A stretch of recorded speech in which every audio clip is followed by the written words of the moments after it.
All right. Thanks, everyone, as we had that little false start, because, of course, it wouldn't be a variant roll stream without at least one tech difficulty, but that's the way it goes. So welcome to Variant Rolls. Welcome to Waterdeep Dragon Heist, Week 10, you can tell. I am your DM, Dan Gaston. You can find me on Twitter at MadSciDM, and we are here to play some wonderful Dungeons and Dragons with some kick-ass cool people. So let's go around and say hi to everyone, and you can remind everyone who you're playing. And we will start with our returning guest, the very wonderful Hannah. Hannah, how are you doing this week? I'm doing good. It's been a busy week. I'm still a little jet lagged from PAX Unplugged, but that was a ton of fun. And shall I go ahead and remind everyone who my character is and all of that? So I will be reprising the role of Sorrel, who is a goblin druid, the gardener at the Troll Skull Manor Tavern, the AD&D tavern.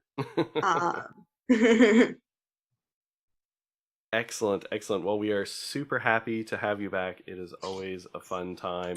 And I am sure that there will be zero shenanigans tonight. Oh, no shenanigans whatsoever. Very boring. Yeah. All right. And so we are down a Bros Feather, but we still have one. How are you doing today, Jeff? I'm doing well. I'm Jeff, Atomic Straw on Twitter. I'm playing Thaddeus Bros Feather, Waterdeepian Noble, and Gloomstalker Ranger. Excellent, excellent. Well, you're down in the dark, so you're kind of in your element for once. For once, yeah. Well, dealing with nobility and guards, I suppose, also counts, but... Well, maybe. This is better. Yeah, thanks very much, Taryn. Yes, Goblin Druid, best Druid. I'm talking to goblins. Yeah. Ryan, how are you doing this week?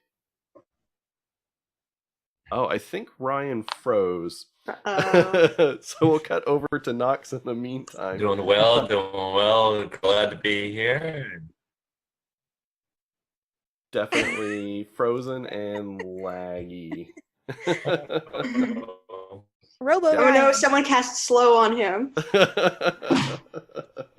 Hello. Oh, I'm happy to be here tonight. Oh, you're gonna break me already, Knox. Well, I guess while we wait for Ryan to Is that on my end? Yeah. You've roboticized. Yeah, I'm Nox. You can find me on the internet at Nox Noctua. I am playing the role of Dahlia, a Ladrin bard. College of Glamour, I think, is my deal. I believe so. Yeah, which I haven't used any of the features, which is why I don't remember. But oh yeah, she's in her winter form, so it's Mopey Dahlia. It's not been as fun to play as Summer Dahlia, but yeah. Hence the blue hat tonight. Yeah, well, no, I mean, it's this doesn't change colors like she does. Oh, well, okay. All right. So I think we're still waiting on Ryan, but in the meantime, we have a very special treat. So we were going to do this on Sunday, but by the time I got the video, I did not have the brain space to get it coordinated for being able to show it on stream, but I can show it now for our players' benefit, because you won't be able to see it the way I have it set up to stream, because it's not going to play through Zoom. If you go into our Twitch chat, you can watch it on Twitch with everybody else. And so for our audience, you'll have to deal with the inevitable few minutes delay when we come back and all of that nonsense. But hopefully this works. So Cindy, as well as Jeff and some other very special guests, put together a little video which we are going to show now. And this is a in-character love telegram from Emmeline Brosfeather to her love, Edwin. So I am going to cut that over now for us to see.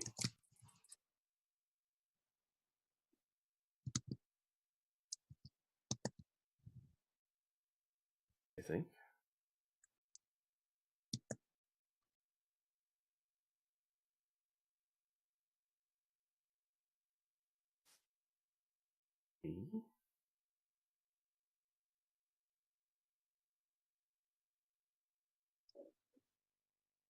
I'm like, should I do a little dance here, or will that make a nice flag? Let me just see here.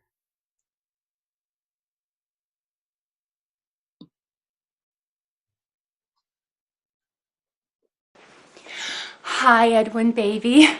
This is for you. Heart beats fast, colors and promises. How to be brave, how do I love when I'm afraid to fall? What? Is this good? Thanks. It's okay. This good donut though? Listen, tiny goblins, could you just, go ask Doc? I'm busy right now. Doc, not downstairs, so we come upstairs. Well, go back downstairs and ask the Grumble or something. I'm busy. Right away. Heart beats fast, colors and promise. Well, Boo, are you trying to send that ridiculous message again? We really have better things for our time. That being the case, I found you a better song. Hey baby, I think I wanna marry you. Oh, get out! Wait, there's more. Ferrara.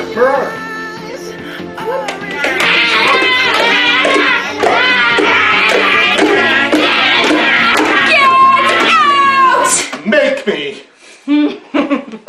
Don't. Now, Boo. We cannot be beating up our staff. That is no way to run a respectable business. I thought even you would know that.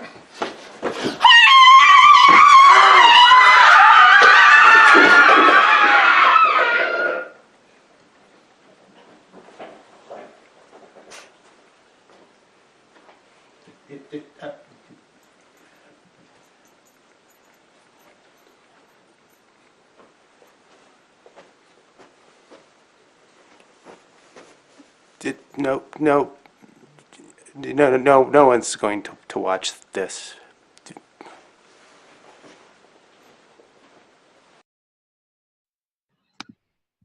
All right, everyone.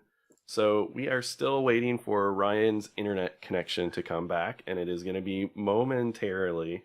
So I'm not going to go through the effort of trying to get Windows back in alignment. So you'll just listen to our wonderful silky smooth voices for a moment until he comes back. And if we have to do a more permanent fix, then we will do it then. So where we left off last week was in a Xanathar Guild hideout.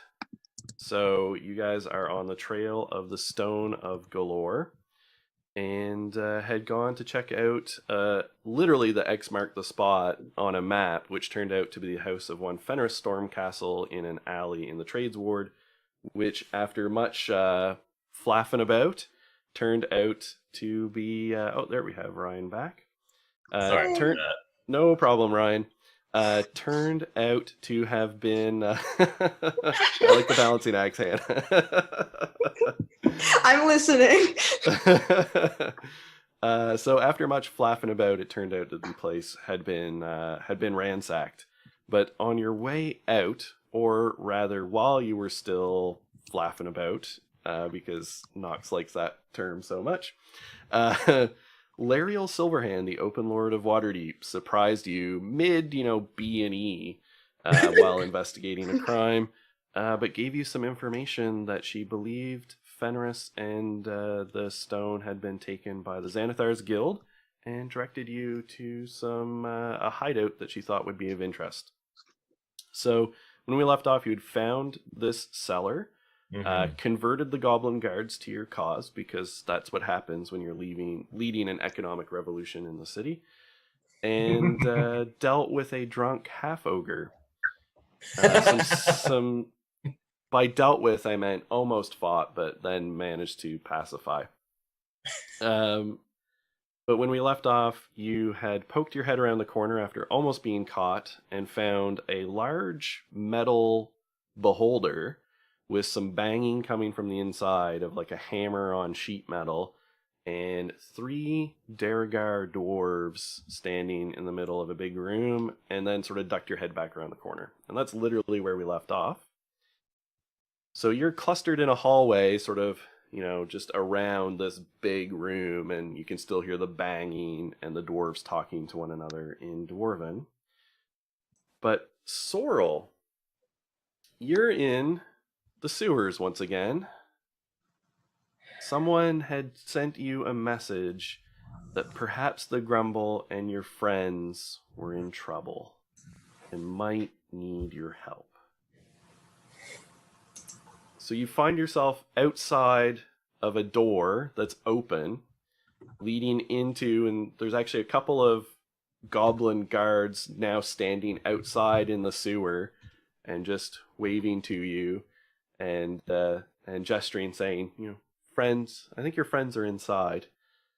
Oh, hello. Sorrel speaking in Goblin, which is much more eloquent in. You've seen my friends then? Oh, yes. They came in. I mean, they didn't knock. It was a little rude. But then we found out who they were, and they're friends. So we just said, the Xanathar doesn't really pay that well. So. Plus, we have delicious donuts. Oh, yeah, and they have a bag, and they are munching, like, the day-old donuts out of it. And they're like, the Grumble left them. Well, come by for some more, and we'll hope to see you. Yes. I'm growing some spices in the garden, so I'm hoping to make some sage donuts and some basil donuts and some rosemary donuts, and I should probably go find my friends now, though. Oh, yes. Don't, first door on the left, just ignore that. He's real big and real drunk, so he could get mean. I think your friends are headed in deeper. The boss is in there, and we were just told that he wasn't to be disturbed. Thank you. You're welcome. So Sorrel will head in. And you would find your friends pretty quickly. If you ignore the first door on the left, you would basically just go down the corridor a little ways, turn right, you'd see another little short corridor, and your friends sort of clustered together outside of the entrance to another room, and you can just hear this banging of a hammer on like sheet metal of some kind. Hello. Oh, hey, fancy seeing you here. I got a message. Said you might need help? Yes. Can I see what they're banging on? So if you snuck up to peek around the corner, you definitely could. Why don't you go ahead and give me a stealth check? Okay. That was a nat 1. So Sorrel slips and falls and probably makes a big flash. Yeah. But right in the doorway, like leading into the room, sort of trip and fall kind of into plain view. And so you totally see what they're banging on. When you look up, you see this metallic beholder with this rhythmic like thumping and banging coming from the inside of it. And then you actually hear a curse in what you take to be Dwarven coming from inside, like someone hits their finger. And these 3 other dwarves who have gray skin, they're bald, and they just have white beards, kind of all look over towards you. And floating over top of them is one of these gazers, just kind of like drifting around through the room.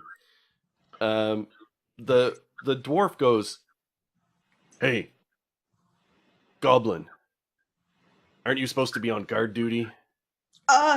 Yeah, the boss wanted you to clear out of here for very important reasons.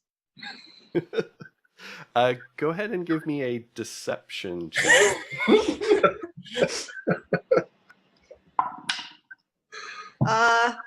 Let's see about that. That would be a 7. Okay. Which was about how I played it. And so he's just kind of like looking over and sort of wanders, like takes a few steps towards you. He's got a hand like resting on his weapon. He just goes, "Wait a minute.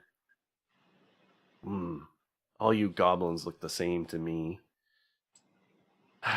The boss is through there, and you came from there. Yeah, I got a magic message. You're just trying to shirk duty again, aren't you?" From the shadows. I really have to pee. Funny you say that. The latrines could really use a good scrubbing. I'm trying to think of how I could get my friends through here. Right. Well, I'll just be off then.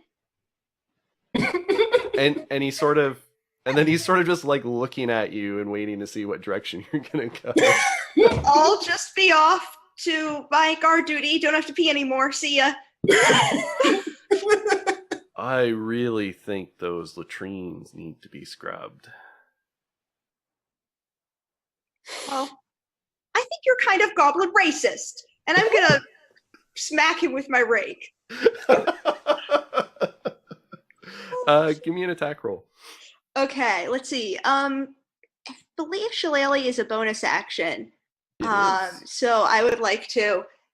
Sorrel has like their gardening bag with them over their shoulder, and they pull out this goblin-sized wooden rake and grip it with both hands, and thorns grow out of it. And they're gonna smack this stupid goblin racist dwarf.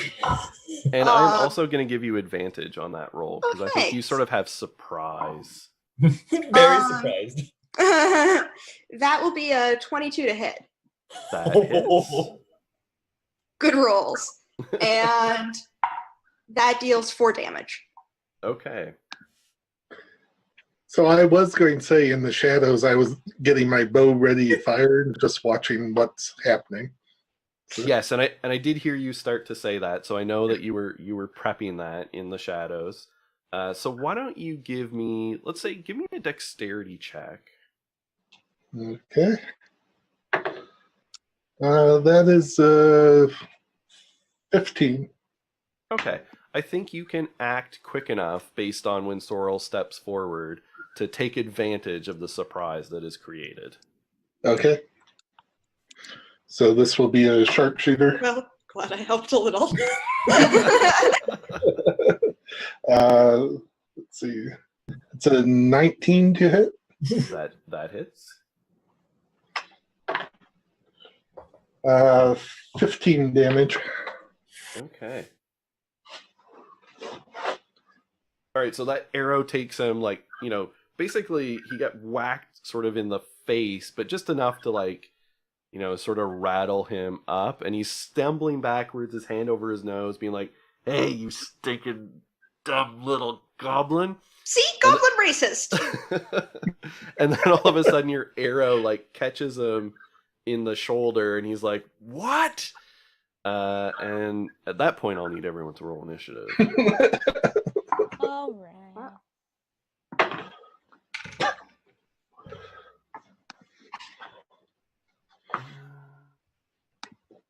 19. 19. All right, which one of you wants to go first? You can go first. Okay. I got a 10. And I got a 6, but that was a nat 1. So. Okay. That's dex bonus. Mm-hmm. Yeah. Oh. The brass feathers are quick.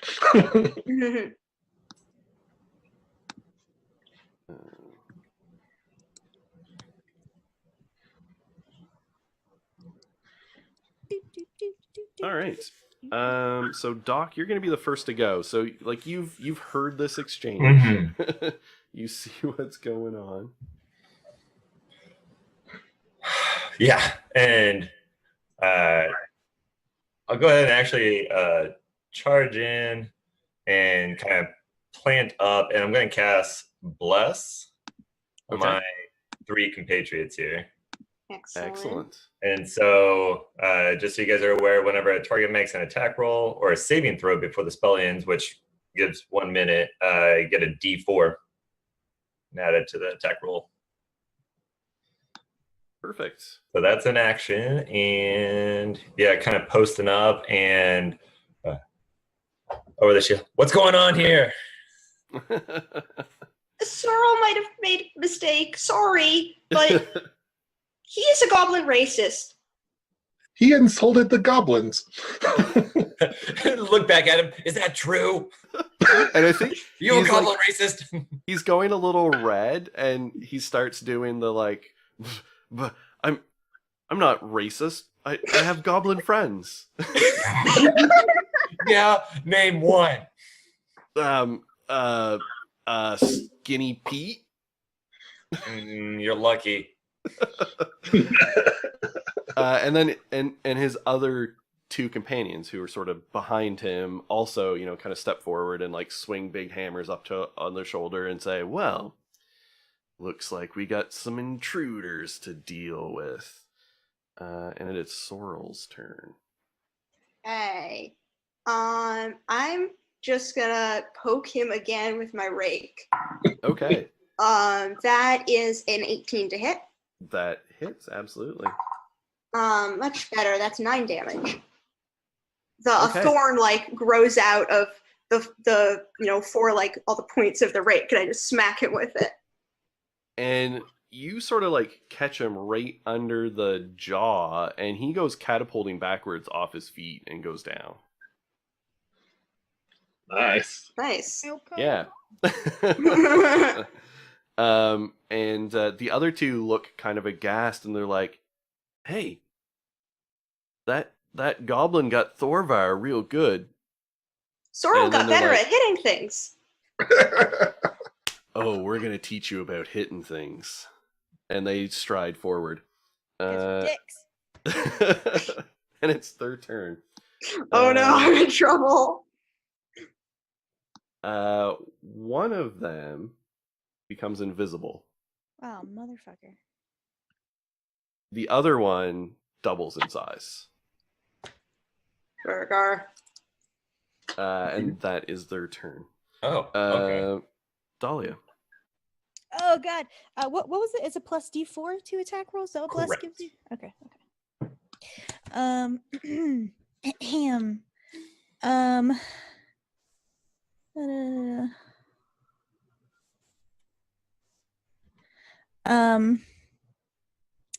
I am going to step out kind of where I was like not quite in the doorway, kind of out of sight. Mm-hmm. And going to target the bigger dude. I have such crappy spells. I made terrible choices. They're all like utility. And I'm going to go ahead and just look at them, and like my eyes narrow and my eyes turn black, and like blue veins kind of like creep out from the corners. And I start muttering under my breath and look at this guy so that he just hears this like, he hears a discordant melody. Oh. Excellent. So that, and I'm casting it at 2nd level. Okay. And that is a wisdom save DC 13. Okay. And he fails. Yay! Oh man, I rolled like shit. That will be 8 points of psychic damage, and he has to immediately use his reaction to move as far as his speed allows away from moi. All right. So yeah, he like clutches his head, and sort of like runs his hands down over his face, and he's like, make it stop, and he's like pulling at his beard. Scary Dahlia. And then he turns and like boof, because he's like large size now and running with huge strides. Mm-hmm. And he like crosses the room and disappears through a door on the far side. Oh man, I hope I didn't like moving. In WoW where you scare a monster off and and they reset. And then they come back with a chain. Exactly. All right, so he is scared. All right, Thaddeus. Okay, so the gazer is still here. Oh yes, that's right. It's kind of just floating around. And the metal beholder, and that's all we see right now, right? Yeah, and you hear sort of a grumbling from inside, and it's like, don't hurt me. Oh, I want to say real quick at the end. I wanted to do this right at the end of my turn, right before I would have cast the spell. I would have said, "Don't kill them, or leave one alive," or something like that. Right. Well, yeah. Okay. Can I have done non-lethal damage to that guy? Yeah, absolutely. Yeah. Murder Okay. is legal. Although it's in the sewers, so the city guard doesn't actually care. True. Believe me, the goblins know. It's just bad for business, though. No, I'm not carrying a whole lot either. So, as a Gloomstalker, I have Dread Ambusher, which the first round of combat, I can take 2 attacks. Okay. So, before I do that, I am going to go ahead and cast Hell of Thorns as a bonus action. Okay. Then take my first attack on the gazer. Okay. And that is a 12 to hit. 12 misses, so your arrow streaks by. Okay, I will try that. Bumbles around, swivels towards you, and you see its little eye stalks all home in on you. I'll try to hit him again. Okay. Second attack. And that's a nat 1. I'm glad we're all rolling super great tonight. So your arrow again streaks, and it goes actually towards where the gazer would be, but just at the point of impact. When it impacts, there's a fuzzing and flickering on the gazer, and it splits in half into 2 gazers. Ah! Well, that is unexpected. And all right, so they both fire some eye rays at you. Let's see. Both do. Nice. They do. So I need you to give me 2 wisdom saving throws. Okay. Let's see. Wisdom. That's you get the D4 on that. Oh, right. Saving throws. That is a 18 and a 22. Okay, so those both succeed. Thank you. Yep. And I need you to make 2 dex saves. Okay.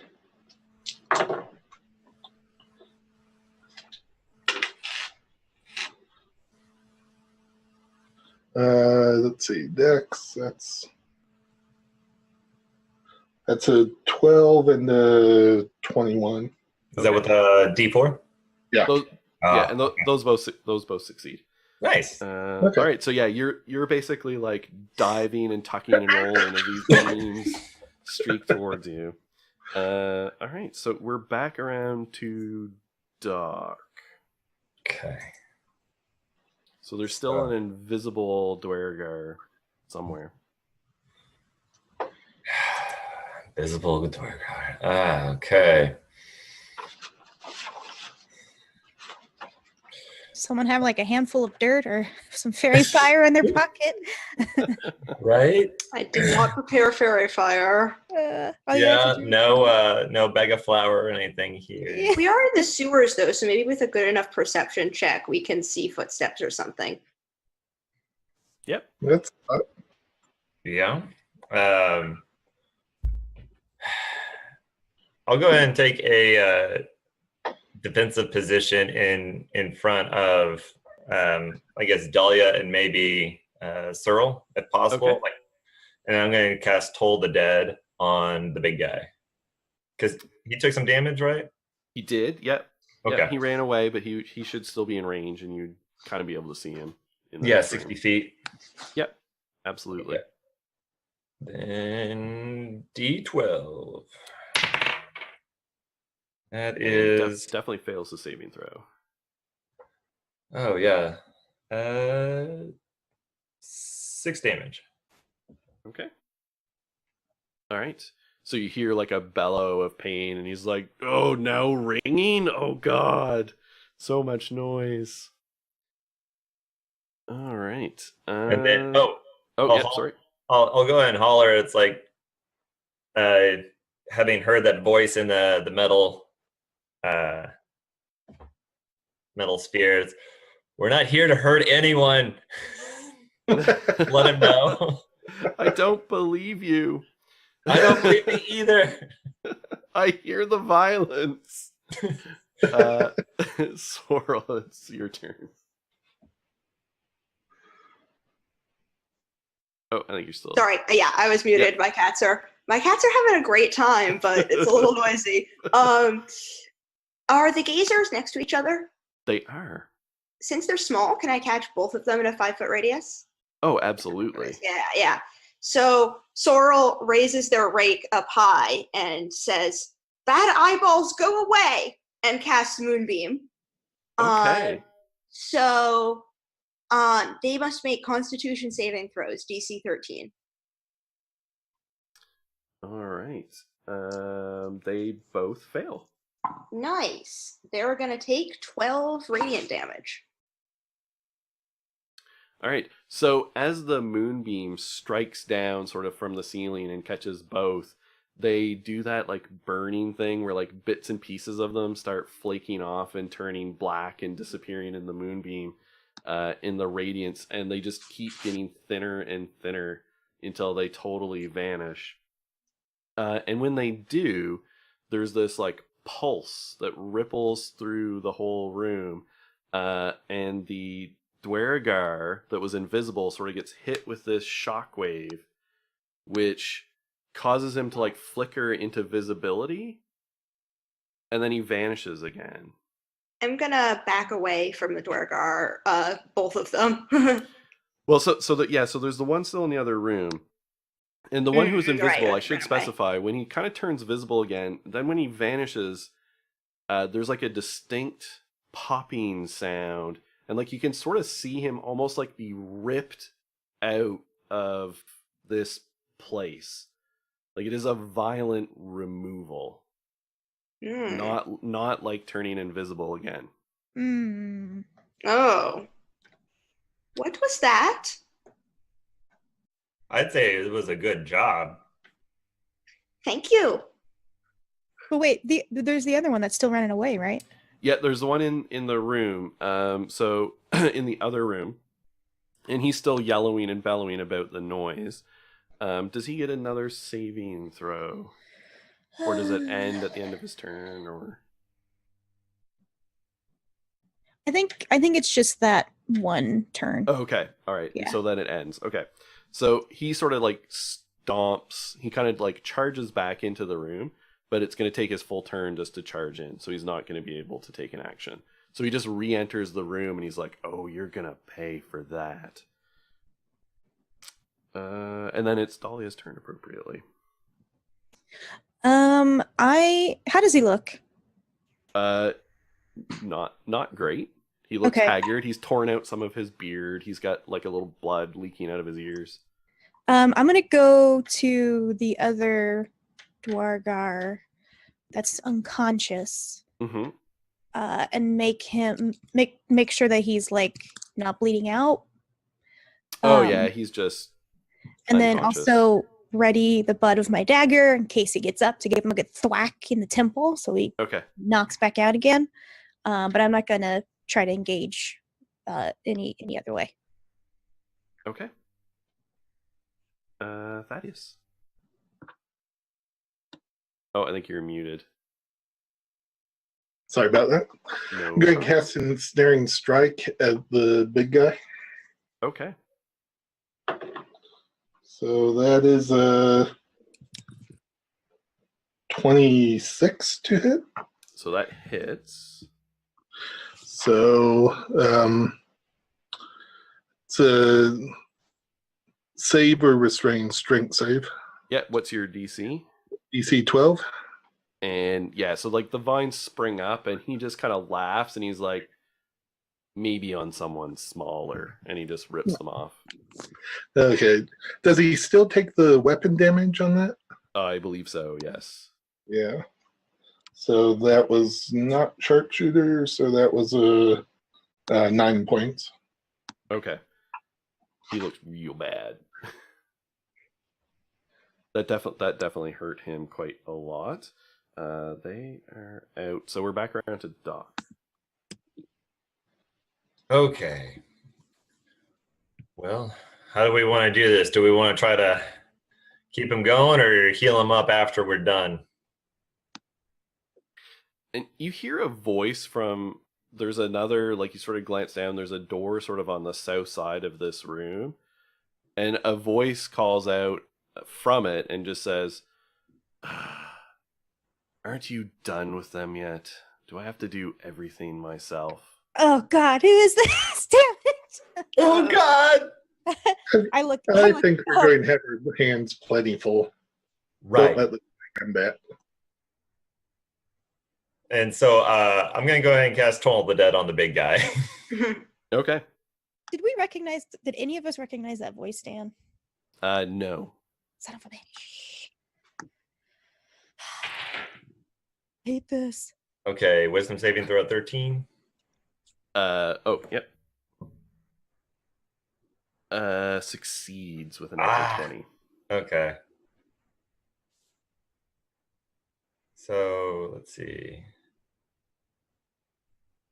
Yeah, I mean, I guess it just doesn't hit right then. That's right. Yep. Yeah. Such a good roll too. Okay. And then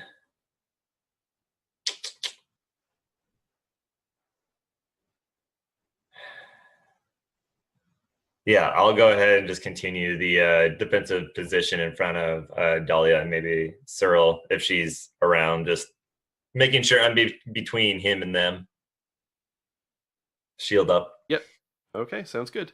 And it is then to Sorrel. Okay. So we've got the big guy in front of us. Yeah, sort of stand on the other side of the room. Sorrel gestures with their rake, and the moonbeam moves to shine its beautiful radiant light upon this Dwargar. He will have to make a Constitution saving throw. Okay. And what's your DC again? 13. So he does pass. Okay, he still takes half damage. Yep. And oh, nice. That is 17, so half is 8. Yeah. It's like, again, the moonbeam sort of cuts a swath through the room where everything is like smoking, and it hits him, and he's just immediately engulfed in flames, and then like crumples to the ground. That is so impressive, sir. Thank you. Did really well. Really well.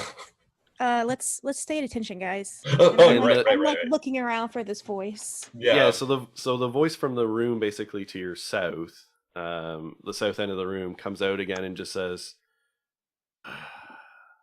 "What's going on out there?" I'm gonna try to respond and mask my voice. Yes.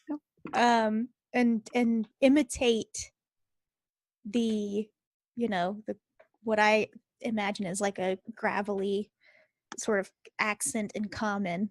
Yep. All right. And say, sorry about that. Some of the goblins are getting out of line. We had to send them on their way. I'm going to chime in too. And just, yeah, we got it taken care of. You have a more convincing dwarvish accent for sure than I do. I'll shout some random things in Goblin and have some shout. I'm like, now that's a lesson for you. Get back to your station. To the latrines. Okay, so for all of that, I am going to have Dahlia make a deception check with advantage, and I'm going to give everybody a point of inspiration. Oh, cool. Why do I only have 1d20? All right. Okay, so deception, you said? Yes. Oh, boy. Oh, yes! Okay. 23. Okay, perfect. So the voice just calls out and goes, the goblins again. Please, sir, don't make me clean the latrines! Get in there. And the voice just says, I've been working with this stone for so long. I'm feeling a little hungry.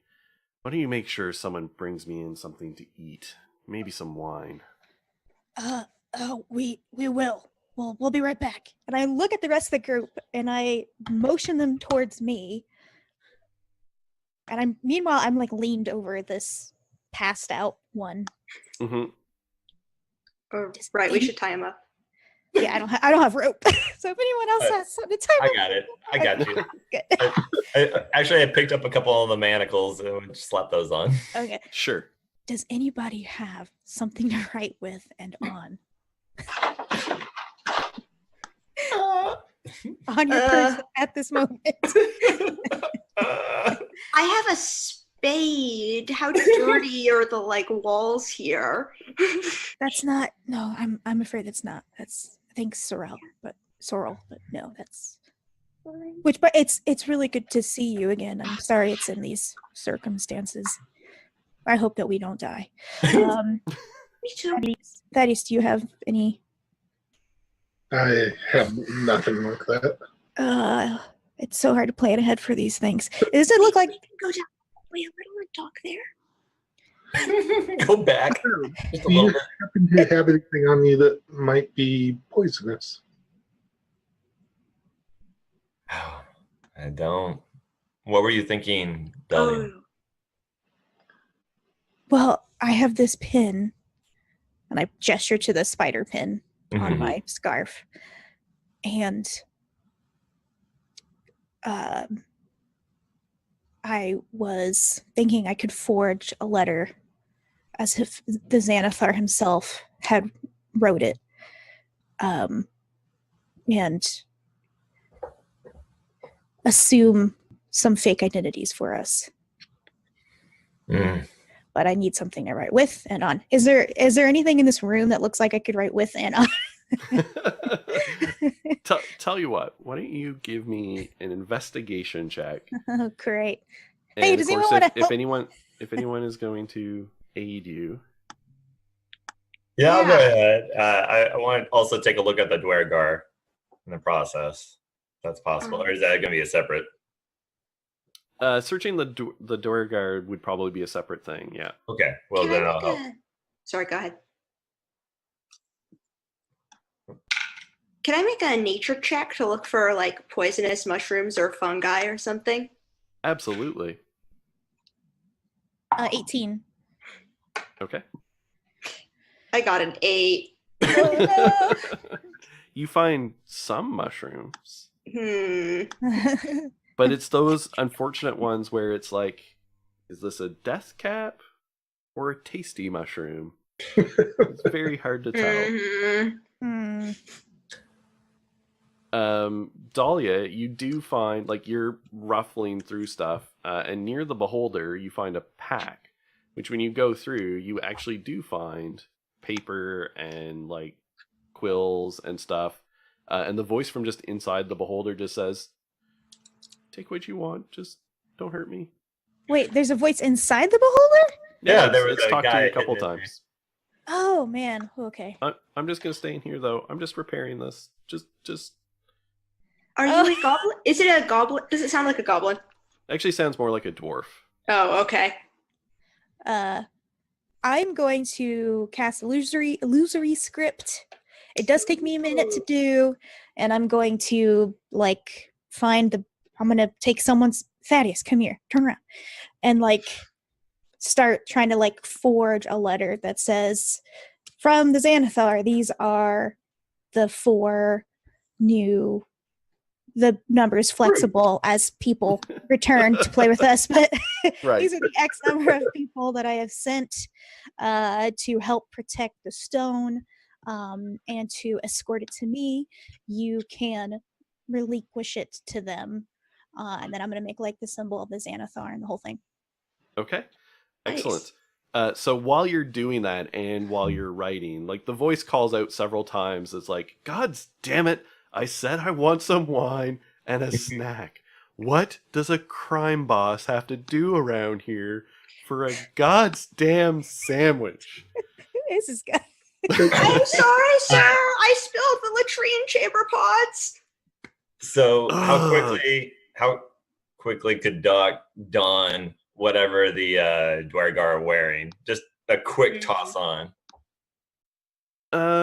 So yeah, you'd have to strip some stuff off. We'll say you could pretty hastily do it in about 5-10 minutes. Mm-hmm. Just to cover up the cleric attire, as it were. Okay, so yeah. I have prestidigitation, so I can pop the symbol of Xanathar on us if we need to do that. Yeah. None of them have it on their clothing. Some of them have it tattooed on their hand. So you could fake something like that with Yeah. Okay. Yep. While we're prepping all this, should we take a look and see what we're dealing with in that door? Well, that's precisely why I have that letter, so we could do that without having to. So we can just walk in, no problem. Well, I'm not suggesting we walk in. We just try to take a little look and make sure that we aren't writing a letter to the Xanathar. Well, that's okay. Yeah. Well, that's more of your forte. So why don't you see if you can? I don't think the Xanathar himself would, fit in these passages, right? Oh wait, never mind. I don't actually know what the Xanathar is. That's a secret. That's a great point, Jeff. He did say crime boss, and the damn metal beholder's right there. So you're probably super right. And I was actually going to suggest that before he said that. Yeah. Go ahead. I was going to want to visit with at least the guy in there. Let him know, in Dwarvish, we're not. We're really not here to cause harm, especially to you. Okay. Yeah, so I'll circle back around to that. So Thaddeus, why don't you give me a stealth and perception checks? Okay. And Dahlia, I'm going to get you to do a performance check for your creative forgery. Okay. Even with using illusory script, which is a spell? Yeah, so I mean, it's more about the tone and stuff in this case. It looks right. It absolutely looks right. Oh boy, I'm gonna use my inspiration on that. That's a good call. Much better. Jesus Christ. What was it? Performance. Okay. 23. Excellent. Thaddeus? Stealth is 22 and investigation is 19. Okay. So while they're all prepping, you get a peek into the room, and you see another Dwargar, but sort of in better clothes, seated on a stone chair, and he's got this gray oblong stone in his hand that's about almost a foot long, sort of egg shaped, and he's bent over, kind of staring and grumbling at it. And there's 3 kobolds that are like near him, like clambering over. One of them's like fanning him with like a big paper fan. But he also like occasionally has like a little sort of like a riding crop that he like whacks the kobolds at when he gets upset. So Dahlia, you have the paper. Oh, thank God. the voice doc sort of just responds from inside the beholder, and he's just like, I'm just fixing it. I don't care. Do what you want. Do what you want. I'd actually like to once I'm in the attire, actually go in and peek in and say hi, as it were. Into what? The metal beholder. Oh, so there's a hatch, but when you try and open it, it like clangs, and he's like, I've barred it from the inside. All right, fair enough. I just rather not right now. I just okay. I don't trust you, and you guys sound a little violent, and so I'm just gonna stay in here, and you stay out there, and you do what you want to do. Doc, come on, we can deal with that later. Okay. All right. Did someone say donuts? There's a slot. Wait, should we bring this crime boss a snack of donuts? Yes. Yes. This is what I have. That's perfect, because I mean we don't necessarily have wine, but we have donuts. But hold on. Wait, hold on. Before we were pretending to be Dwargar and misbehaving goblins. Now we're going to pretend to be sent by the Xanathar itself. I show everybody the letter. Let me see your hands. And then pew, pew, pew, pew. Prestidigitation, put the mark on everybody. We don't bring donuts to people that we're in charge of. Sign of good faith. But our goblin slaves can. I look at Sorrel. I hate to ask this, do you mind pretending just for... Sorrel's good at pretending. Maybe he will be distracted by delicious donuts. Okay, we can say that Sorrel brought them. We are sent from the Xanathar itself to retrieve the stone, and we should get it and then go and try not to make too much of a scene. Okay, I'll announce us. How about that? Let him go in with Sorrel, and then let him. Oh yeah, we also have recruits.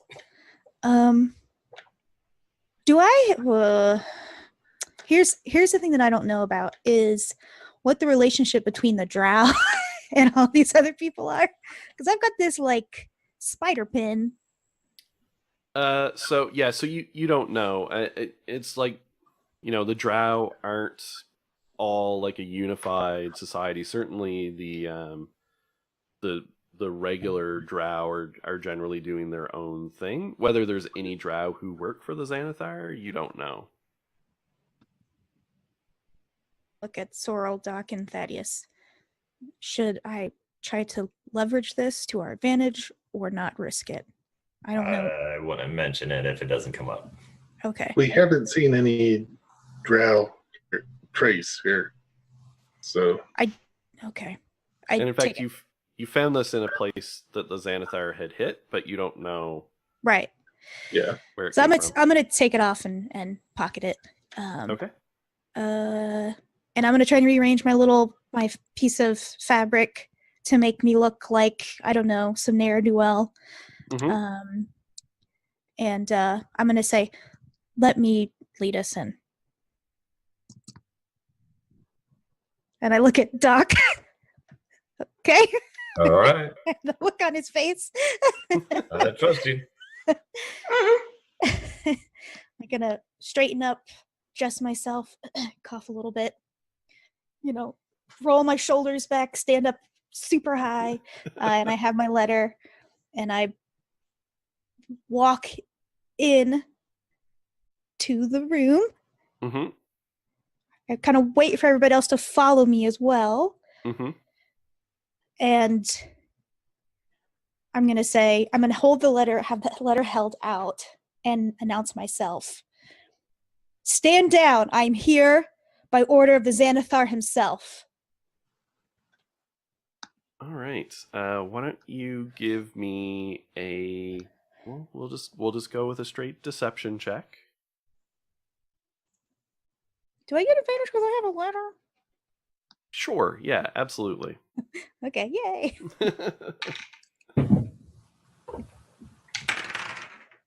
Oh, God, okay. I swear to God, I'm rolling like 4s and 19s. Nice. It's always like just a 4 and like an 18 or a 19. So anyways, that'll be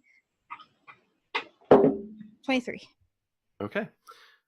So the guy sort of looks up for a minute, and a flicker of almost like fear crosses his face, and you're like waving this letter out. And he like snaps his fingers to have one of the kobolds come and sort of get it from you to bring it back to him. While he's sort of in the midst of being like, "What? The Xanathar? I found," and he brings the letter back and he looks at it. So he's kind of just like flabbergasted, and he's doing that train of like excuses, right? Like when someone gets called out by a boss and he's trying to explain exactly why he hasn't yet done what he was asked to do. And so he's just got that whole like train of babble going on, and he looks at it and he's got the stone, and he just says, I haven't managed to get it to work. It's not for you to get to work. Give it to us. You've obviously failed. And I hold my hand out.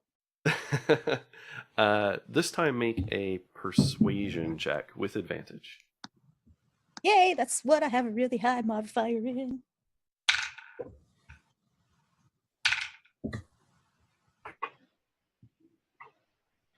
$20. Okay. He's like, and he sort of like, he gets angry and like he smacks his kobolds, like he's deflecting all of his anger. And he gets up and he starts walking towards you. And then something very strange happens. He's in mid-stride. And everything freezes. Oh, fuck. It's almost like the room around him crystallizes momentarily. And he's got this stone that he's holding. And he's stepped in midair. Dahlia, what's your passive perception? 14. Okay. And Sorrel, what about yours? Mine is 15. 15, okay. And Thaddeus and Doc? 12. 13. Why Okay. is mine the highest? So, no, Sorrel's. Sorrel's is the Sorrel's highest. the So, highest. Sorrel and Dahlia, you hear something in your head. And it's very strange. You hear a voice that is inflectionless. It doesn't have any discernible gender. It doesn't, it doesn't have any real identifying features. And it says something very strange. You actually don't really understand what it's talking about. It says optimization reset. The fuck? Recalculating. And then you notice the room flicker again, like what you've seen before several times. And you literally see the room shift. Like you see things get pulled and dragged and rearranged. And for everyone else, you don't hear anything, and this like reformation of the room takes literally a split second. Like he's there 1 minute and then he's not. And when everything comes back into focus, he's now standing in the middle of the room, and hanging sort of upside down and tied is a man. So a human male, gray at the temples, he's got scars on his face. And the Dwergar you're talking to still has this stone in his hand. And he is demanding that the person tell him the location of the real stone, and says, because this is a fake. And he throws it to the ground and it cracks. And it's almost like for a minute, you guys aren't there. Like, he does not seem to be aware of you. And he keeps questioning the guy. And the guy says it's in the old abandoned tower in the dock ward. And then the figure you're talking to turns around and looks at you, Dahlia, and hands you back the piece of paper and says, "There. Now you know where it is. Go and tell the Xanathar." I do my bardic best to show no emotion, to not be surprised. I'm cool as a cucumber, and my eyes narrow down at him. I clutch the stone, and I say, "You did your best. Xanathar will be pleased. Let us go." And I look at everybody, and I turn on heel, like whip around, and I just march out. Wait for everybody else to follow too. And I imagine for everyone else, it's just a storm of like, I don't know what just happened. Yeah. Once we're out, so I was like, Lady Dahlia? What was that? I just take a deep breath. That, my dear Sorrel, that's what they call acting. Does it usually make everything go all blurry? Let's talk about that somewhere else. Is there anything else that we want to do here, or are we ready to go? Dan, do we know of a abandoned tower? You do. You guys are all residents of the dock ward, and he sort of gave a little bit more of a description. Yeah. Of So we Yeah. know what he's talking about, and it exists, and that's... Yeah, so he talked about a 2-story tower on the dock ward that, let me just double check this. Yeah, the locals think is haunted. Yeah. And you know exactly what he's talking about. Yeah. It's a well-known location on the dock ward. All right, back the way we came. Let's get the hell out of these sewers. Did we... I'm gonna ting on the metal beholder and like, we're heading out. Take care. Oh, okay.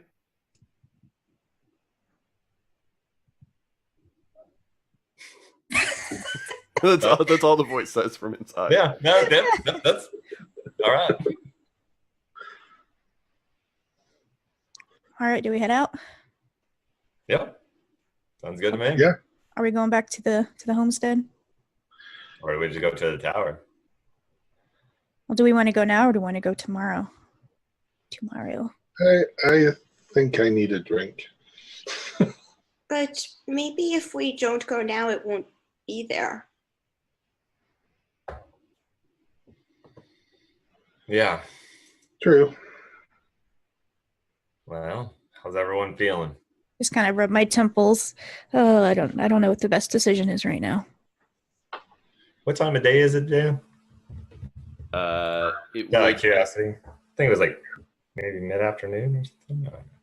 Yeah, I mean, you know, by the time you traveled around and everything like that, it's probably late in the afternoon now.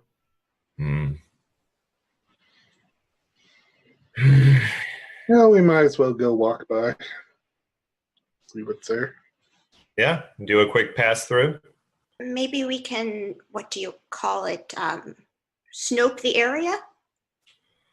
Yeah, we could definitely do that. Maybe even do a little stakeout. A stakeout. What is that? Well, doesn't involve eating steak. It involves staying in one spot for a long period of time and just watching to see if anything happens. That sounds very boring. I hope we have more donuts to eat. Yes. It can be a little boring, and it's Snoop Sorrel. Snoop. Yeah. We're going to snoop it out. Yes. Idioms are hard, folks. I love it. I love it. A point of oh yeah, I've been allowing people to stack inspiration because I roll that way. Oh. So Nice. have another point of inspiration, Sorrel. Where do I mark it down? Okay, I'll grab a Post-it note. d20. Yeah. Yeah. Oh, there you go.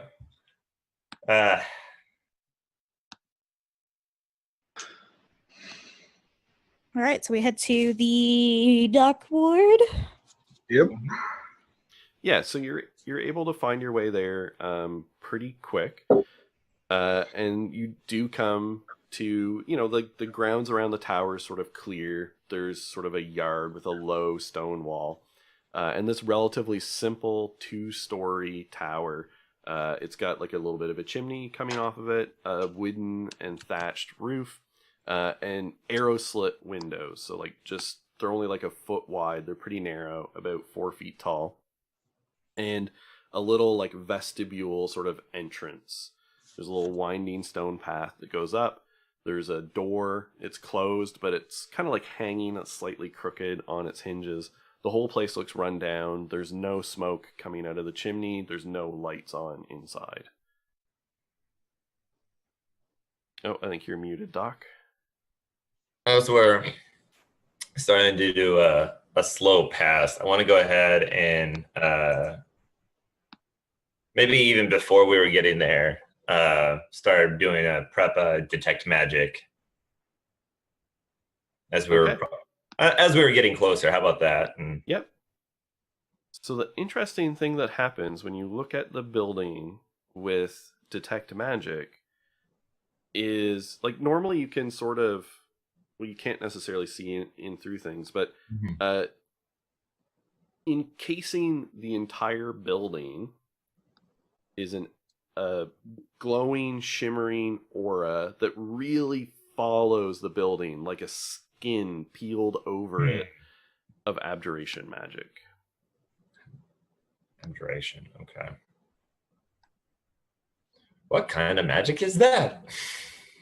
Like protection, Defense.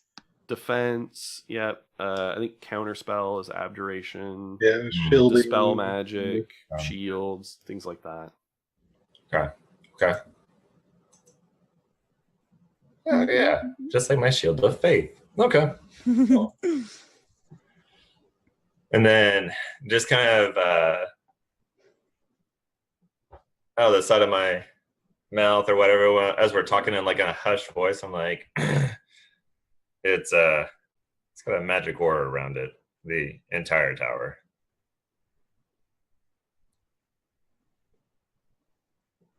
Does that mean we can't go in? That's a good question. I'm not sure if it's warded or if it's maintaining the integrity of the building, but it's something to be aware of. Maybe we could have a few adventurous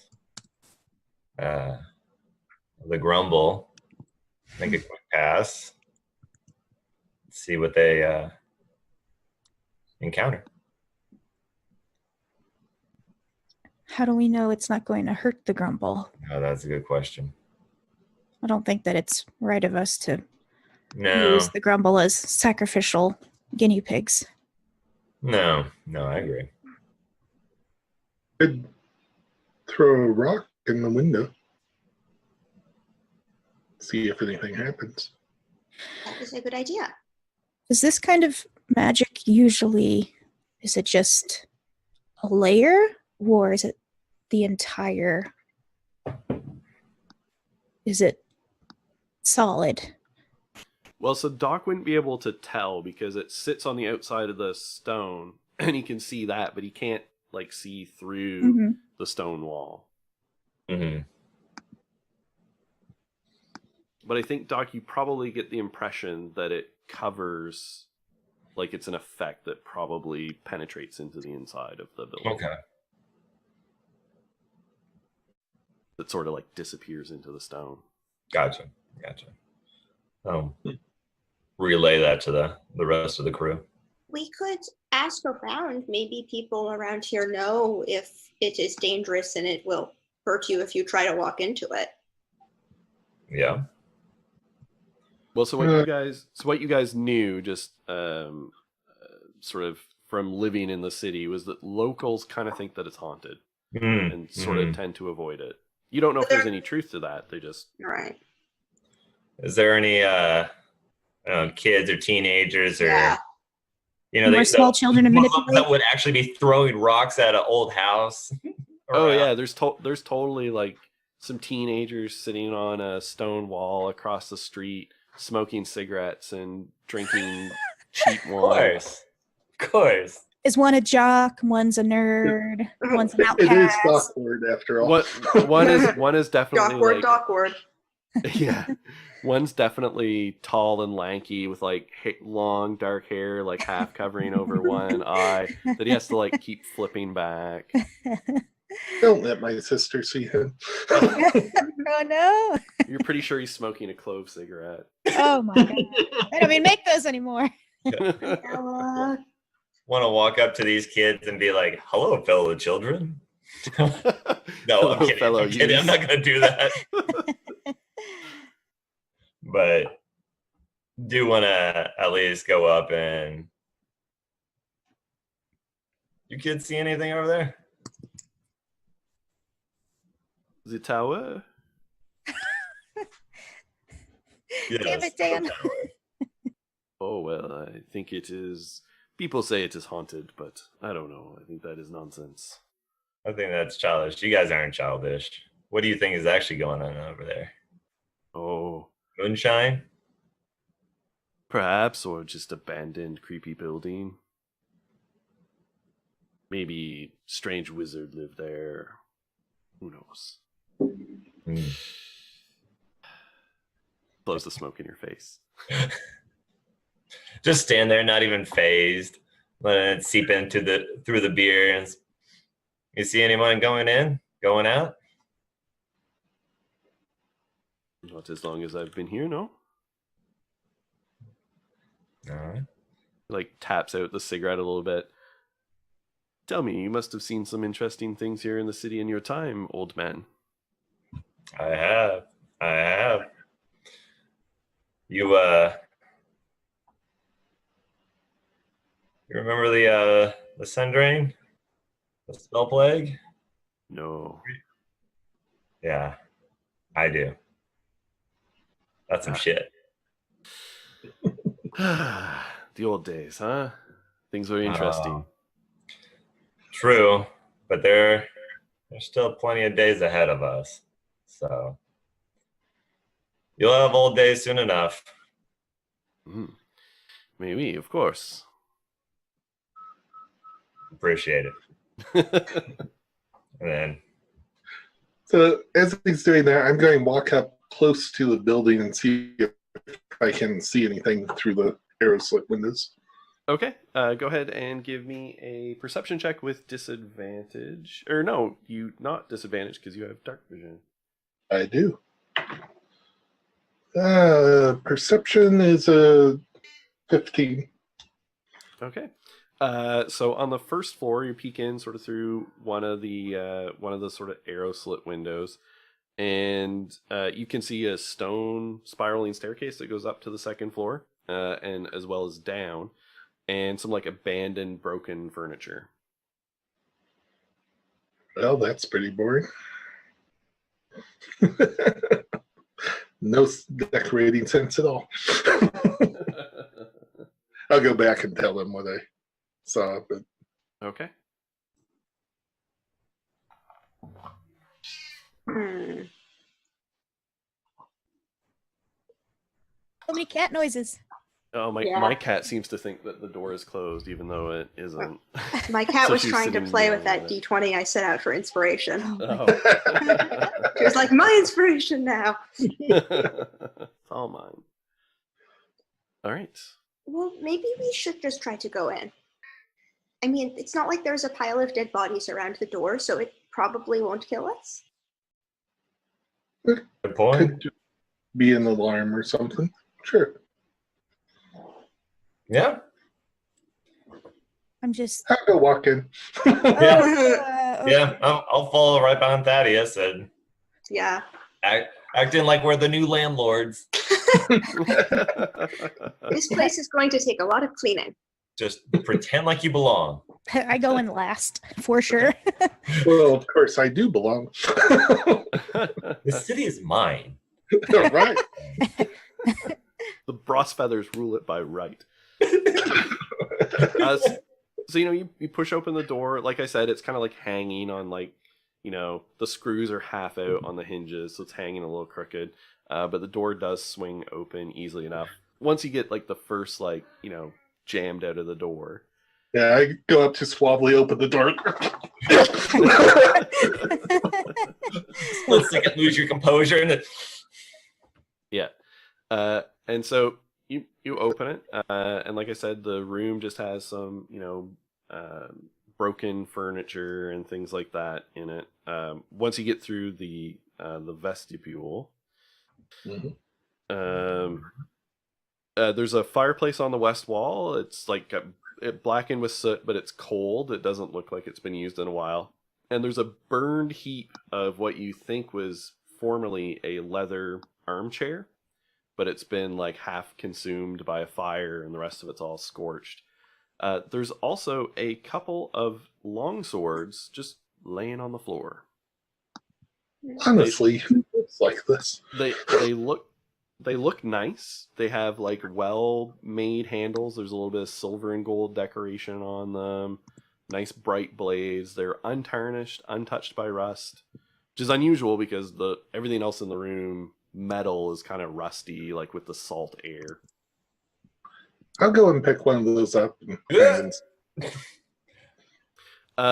Doc, assuming that you stepped in when your detect magic was still up, right, for the 10 minutes, we'll just assume.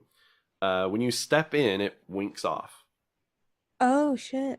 And as Dahlia, as you enter the room, your fabric of many fashions unravels until it is just a length of muslin again. Well, I think that answers that question. I just fold anyone it up. else who has any magical effects or magic items, they fade and turn off. Okay. Interesting. Huh. Do the swords look like do the swords look like of a particular make? These are human, these are dwarf make, you know what I mean? Yeah, that's a good question. They look human made. They don't look particularly elven in design or anything like that. They don't look like a current design, the fashions coming in and out. They definitely look like they're, antiques. Okay. I'll go and pick up the other one and cast Identify while wielding it. So you go to cast a spell and just nothing happens at all. Never had that happen before. Okay. Well, stood still. Yeah, we just start. Are there any things growing in here? There's a few mushrooms in a corner and things like that. Yeah, the kind of things that grow in dark, damp places. It's a little bit of moss that comes in over the arrow slit window. And it's just the one room? There's a spiral staircase that Okay. goes up to the second floor, and one that goes continues and appears to go into maybe a cellar or something underneath as well. Can I look around and see if there's any hint that other people have passed through here? Absolutely. Go ahead and give me an investigation check. -1. That's a 14. Okay. It doesn't look like anyone has been here too recently, except for a single set of footprints in the dust that goes, sort of just came in and went up to the second floor, and then the same identical tracks going out. So I kind of just point at those and point up the stairs. There seems to be something was up there, or is. All right. Well, just so you guys are aware, I wasn't able to cast Identify. So looks like we're going in guns a-blazing without spells. So just be prepared. When I'm going to try and cast Prestidigitation. It doesn't work. It does not. Okay. I frown deeply. This seems like a really bad idea. So let's exercise some caution. Sounds good. Sounds good. All right. Do you want to take point or me, Thaddeus? I'll go up. Okay. I look at Sorrel. So I'll go up, trying to be a little bit cautious until I see what's up there. And I'll give him some space, so I'm not disrupting his stealth. Okay, so go ahead and give me a stealth check, Thaddeus. 17. Okay. Sorrel, just be careful. Okay. Sorrel will be very careful. Dahlia, do you want to hold the sword or no? I was going to switch to my Warhammer. Do I know how to use a sword? What kind of weapon is it actually? Is it like simple or martial? I think that's the main difference. Oh, you said it's a long sword, right? I just caught sword. Is it a long sword? Yeah, the swords we just long picked swords. up. Yeah, the ones you just picked up are long swords. Okay. I can use longsword. So yeah, I take it. I go, well, I guess it's better than nothing, and I try to spin it around, not very deftly, kind of like it's not really my thing, but Oh, I could give you and Sorrel hands Dahlia a spade. I look at the spade and I smile down at Sorrel. Thank you, but you can keep this. And I pull out the small dagger I have, and I say, I've got plenty. Okay. And the cool thing, or the nice thing about swords, and I put the dagger away, and I do like some cool like sword trick. Like flip it around and catch it in my other hand. You can do fun things like that with it. But Teach maybe me okay. later. Yeah, later, exactly. Fancy drill team. Okay. So Thaddeus is creeping up, and Ryan's gonna be a little lagged and delayed again. It's the great. Yeah. So Thaddeus, you're creeping up the stairs. Yep. And you can see that there is a room, the same size. It occupies this whole place. There's some tables overturned, and all across the floor is broken glass. And there's another, similarly a fireplace with like an iron cauldron. Oh, Jesus. Sorry. My cat just jumped into my lap by surprise. There's an iron cauldron in the fireplace, a rocking chair, a table, charred remains of a bookshelf, which are all shrouded in very thick cobwebs.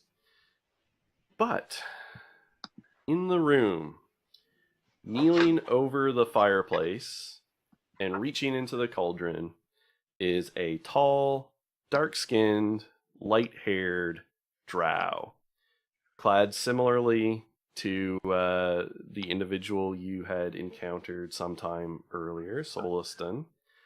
And he is pulling out a stone from the fireplace, and standing in the room sort of between you is another, and in the window sort of just came in through the window slit is a third. So I'll back down to Dahlia and just there's no one up there you want to see. What do you mean? There's people up there? What are they doing? There's some of those gray-skinned elves up there. Gray skinned? Darker. Oh, and Thaddeus, I should specify that the one who was standing in the middle of the room, you only caught the profile, but you're pretty sure it was Soliston.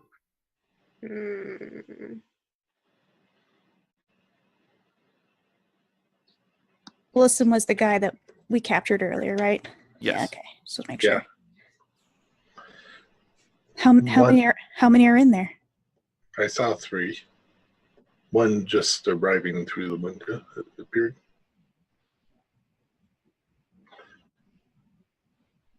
And they may have something else. What do you mean? What we came here for, perhaps. Then we should probably go in there and get it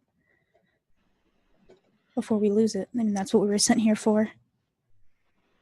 Just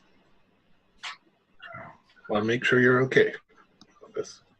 Why would you think I'm not? I don't understand. You've had some reactions before. I just want to make sure we're all on the same page. Well, you know, we'll cross those bridges when we get to them. Okay. I'm not sure what we're supposed to do without spells, though. Well, maybe we can trick them like we did before. Do you still have that letter? I'm in my head, I'm thinking it's probably gone, but I pull it out to check. Oh yeah, it was handed back to you. But I mean, like... The magic? Oh, the illusory script, yeah, because Yeah. how long does that last? It lasts for 10 days. Oh, oh, right, but yes, sorry. It is a blank piece of paper. Yeah, and I show it to Sorrel. Can you do it again? Not in here. That's right. part of the problem. Well, maybe we can just tell them those things? I don't know. I don't know if that will work. It would probably be about as good as trying to bribe them with donuts. I don't know what to do here, Thaddeus.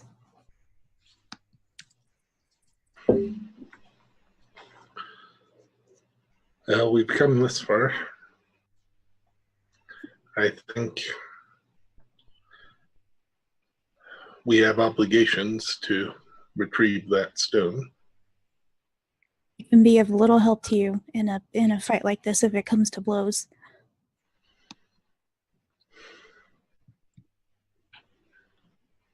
Maybe we could lure them outside somehow. Wondering if we can follow them. It's probably a better Also a idea. good idea. You said one was climbing through the window? It appeared to be. Then that means that they need A to climb minute or back two out. ago. Yeah, I know. We're just sitting here chit-chatting. Let's hurry. Are they still in there? I say to Thaddeus as Dahlia.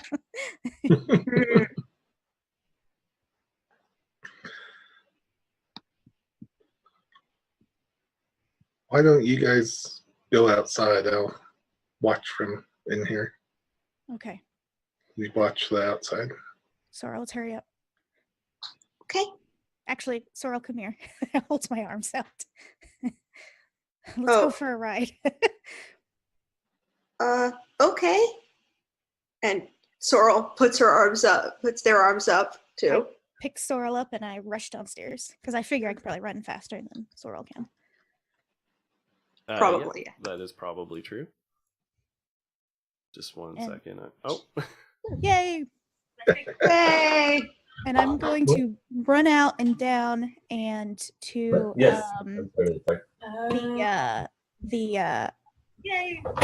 the whatever window, whatever side of the tower that Hello.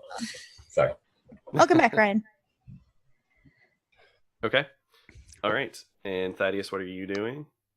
I'm going to sneak back up the stairs and just watch and see if I can tell what they're doing. Okay. And so Sorrel is going outside with Dahlia, and Doc, what are you going to do? Did you catch all that, Ryan? Okay, There are so 3 drow in the tower. One is the guy that killed the other elves. I'm freaking out, man. okay, so Dahlia and Cyril are going downstairs. Mhm. Thaddeus, what are you doing? I'm sneaking back up the stairs to keep an eye on them and see what they're doing. And Dahlia is going to be watching outside to see if they leave. Okay. We're thinking about following them. Okay. I'll be at the base of the stairs inside. So as like if you need backup, I'm right there, but I'm also like close enough to hear if anything's going on, but not enough to disrupt your stealthing.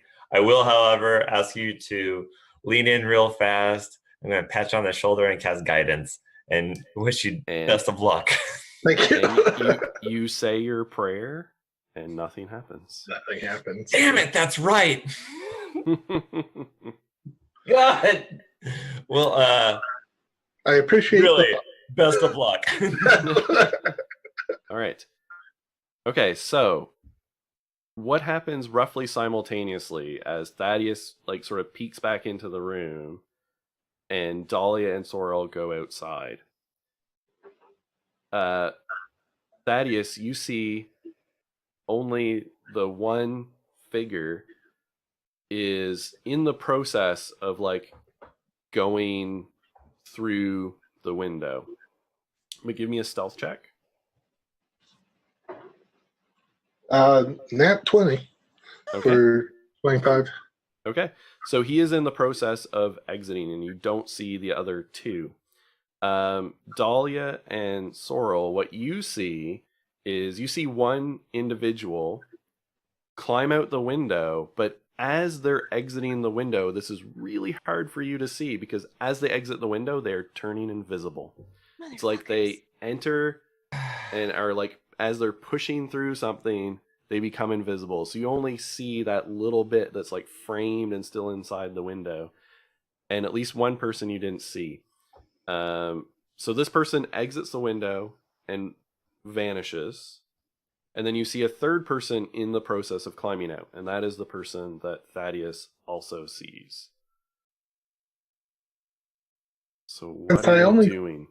Since I only see one trying to head out, this is really stupid, but can I try to grab onto him and tackle him?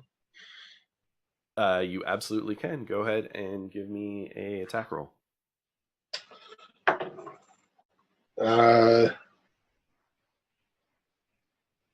It's 11. Okay, so you lunge forward and grab, and you just manage to grab sort of the cloak, which rips off of one shoulder as Soliston turns around, like spins as you rip his cloak, and a slow, creeping smile crosses his face as he pulls out his rapier. Or actually, no, sorry. As he pulls out his second pistol. Because you have his other one. Yeah. And as he's cocking it, and he just says, "Oh, you again. Oh, I'm gonna enjoy this, boy." And we'll cut to outside because Dahlia and Sorrel are seeing a third person like starting to leave the room and then sort of get pulled back inside and then vanishes from view. But at least one other person left the tower. Hold on, cats. Hey, Joey. He shot it! Oh my God! Damn you, Percy, for inventing guns. Hold on, I need to deal with cats. Dahlia, okay. Go ahead and do what you want to do. Yeah, feel free to have Sorrel assist you. These little furry shits. We love them, but they're assholes. So was there anything else to set the scene, or was that it? No. I just curse under my breath. Fuck. Okay. All right. I'm gonna try to do something. Oh God.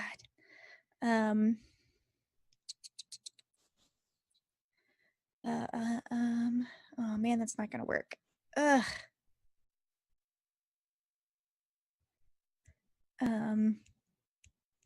Face step probably wouldn't work to get me inside the tower. Ooh.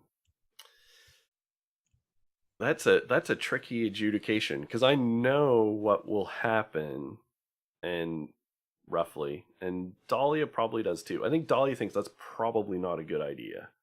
Okay, I don't want to get stuck in the wall or something. Yeah, the best thing that would happen. Well, no, because the field starts just outside the tower, so you would just bounce off. Yeah. Okay. Yeah.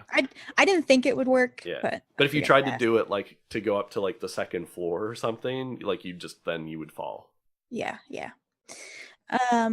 We can't Okay. see any of them. No. You know that some person came out, but they turned invisible. God, I wish I had anything at all to deal with invisibility. Is there? I have a watering can and I want to try to sprinkle things on them, but I don't have any water.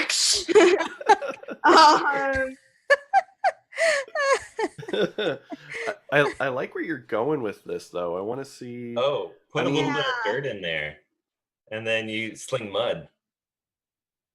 I mean, is there? That'll take too long. I mean, it's the dock ward. There must be like a convenient fountain like nearby. Or a well or something. Yeah. Well, what do you want me Okay. to do? So Sorrel takes their water. Oh, they probably have a water skin, right? They came out Yeah. prepared to. Yeah, Oh, yeah, yeah. absolutely. Takes a water skin and pulls out of their big gardening bag, little gardening bag, but pulls out a metal watering can and pours the water in it and then goes sprinkle, sprinkle, sprinkle, sprinkle to try to look for the invisible person. I pick Sorrel up to give her some height. Sprinkle, sprinkle, sprinkle, sprinkle. Let's start 'cause slinging her around. Yeah, because they came out of a second story window. So yeah, you pick Sorrel up and you're like spraying it everywhere. Why don't you give me an investigation check? Okay. Yeah. And remember, you get some inspiration kicking around. Yeah, I rolled pretty well though. So, the inspiration. I'm gonna save it. Okay. Because I'm feeling we'll need it. You said investigation. Yeah. 17. Okay. That's good.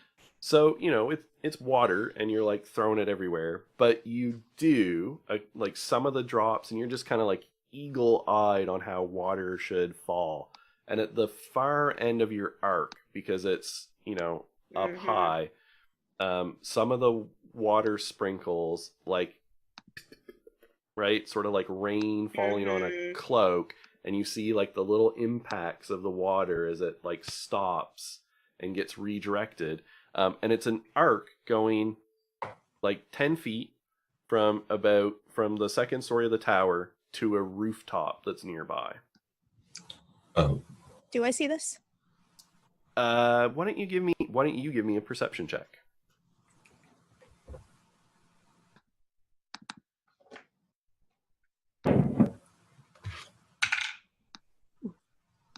$19. Nice. Okay, so you more almost like hear it and sort of get tuned in from Sorrel. But then what you also hear is like sort of, because this is happening sort of simultaneous with their turn, you hear like soft boots like impacting on the tile of the roof. Sorrel. Throw Two sets. Okay. I chuck Sorrel towards the roof, and right after you do that, I'm gonna face step. To the roof. Oh yeah, I have Misty To the Step, but I roof. totally forgot. Oh, you can get no step if you want, because there's a chance I might scare you. No, Sorrel's like, throw me. Don't look at me, and I chuck you, and I misty step, and I'm gonna try to misty step in the direction of this person, just hoping to like throw my body into Yep. them, because I Yep. have no idea where they're at. Too great. Okay. So why don't you give me a strength athletics check for goblin tossing? Oh, I'm gonna give you one of my inspirations. Okay. for that. Excellent. Since it Excellent. was my idea to have Let's you. play for the best. Yeah. Yeah, because my modifier for that is not good. What was it? It was strength athletics, you said? That is right. Yep. That'll be a 14. Okay. So you're like chucking Sorrel up almost impossibly far. Sorrel, you're like, pinwheeling through the air.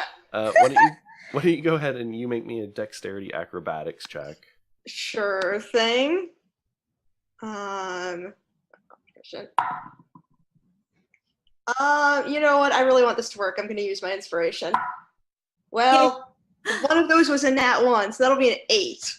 Oh, Okay. no. So you're pinwheeling up and your hand just grabs the edge of the roof. So you're hanging there on the roof. So we'll cut into Doc. Because Doc, what you basically heard is a little bit of a scuffle upstairs, but you didn't hear a lot, right? You would just hear a little bit of a scuffle. That was just And then- enough to get me going. And then a little bit of a scuffle outside. Yeah. And some excited goblin yells. I mean, at that point, knowing that those two are together and he is not, like he's just a one-man show at the moment, I'm heading upstairs. Okay, excellent. So you're going to basically spend your, movement getting up into the room and into the doorway, and you just see Soliston with one of these big-barreled pistols leveled right at Thaddeus.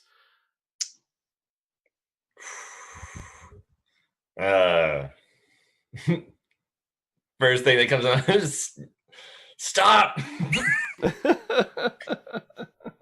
Don't. All right. So Thaddeus, what are you doing? Oh, you're muted. I'm presumably pretty close to him because I tried to grab him. Within 5 feet, yeah. Yep. So if he pulled out the gun, I have the sword that I picked up. Mm-hmm. I'm just going to try to ram it into his gut. Okay, excellent. So go ahead and make an attack roll. That is 12. And so yeah, he just like slides aside. Yeah. All right. Are you doing anything else? I don't think there's a whole lot else I can do. I am going to. No, I don't think so. I'm just going to try. Yeah, I did that. I'm just trying to get out of the way of the gun. So. Yeah. And actually, he remembers momentarily that smoke powder is magic. So he actually pulls his short sword out to attack you because he won't be able to use the pistol. But he keeps the pistol in his hand. Oh my god! And he makes 2 attacks with his short sword. But I think those are both going to miss because the highest is just a 14. 14 hits. Okay, That's 14 hits. The other one is a lot lower. So that's 7 points of piercing damage as he stabs, and he's like, "Ooh, you slippery." All right, so we're gonna cut to outside, and I forgot about something. A little complication. So Dahlia, so you misty step up, and you land on. You face step up onto the roof and appear. And as you appear, the 2 drow like shimmer into existence. Like whatever they were using to cloak their invisibility sort of wore off. It just kind of melts away. The sword in your hand. Oh yeah, I forgot about that. The longsword jerks out of your grasp as it comes to life and is hanging in the air threateningly. Son of a bitch. As it animates. What? And so the two drow, so as you appear, and one of them's a little bit ahead of the other, but the one that you appeared closest to whirls around, and it is a very familiar face. Oh no! Damn it! That is the man that you know as Yazadin, but as everyone else knows as Felrict.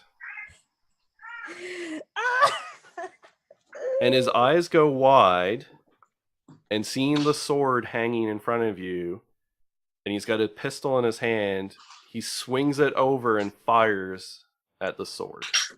Oh. Which he hits. And so it clangs off of the sword. Reminds me I need to look up how many hit points an animated sword has.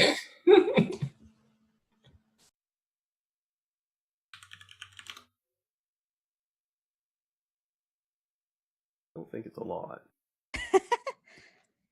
Yeah, so it hits and like the sword audibly like cracks. It's still hovering there, but it's taken some serious damage. And then he's like reloading the pistol with one hand while he comes in with his short sword and hits it.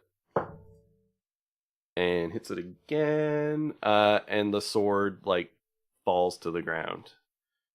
And he's standing 10 feet away from you, roughly, looking very confused. I'm looking at him, eyes wide, mouth agape. Yeah, Yazdeen? Felrict.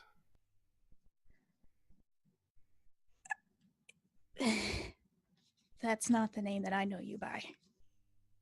No, but I've had this one longer.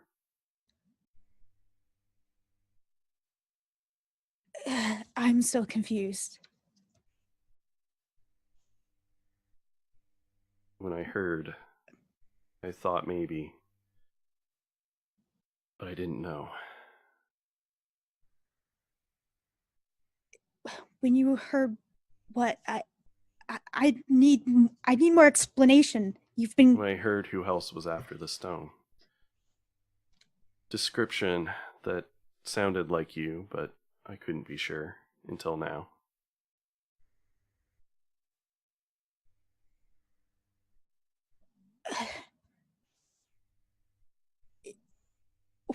Is this what you've been doing? Is this where you've been? And he almost is like reaching out towards you, like slightly, but his hand, you can tell, is trembling. And he just says, I owe everything to him. Everything. Every time I went away, it was to help him. He's the future for my people.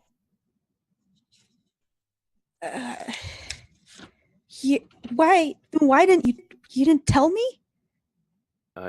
It's complicated. You know what I experienced, what my people are, what they do. I find myself walking the shadow between two worlds, and I can't choose. They're both important. And I'm like looking around, kind of in like a state of shock because we're on a rooftop in the middle of the dock ward. And the wind picks up, and so this like cold wind is blowing across the rooftop. So you have to actually sort of almost lean towards him to even hear, because the wind is constantly trying to blow the words away, in scurries of leaves. And the wind keeps rising while you're on this rooftop, and so quite dramatically, of course, it is blowing your hair, and thanks, your fabric of many fashions has reformed itself. Okay. As well. Come back with me. We can. I want to talk more, but not here. I can't. I owe him my life. Where are you going this time? We have to take the stone. I don't even care about the stone right now. Where are you going? I can't tell you where he is. I'm sorry.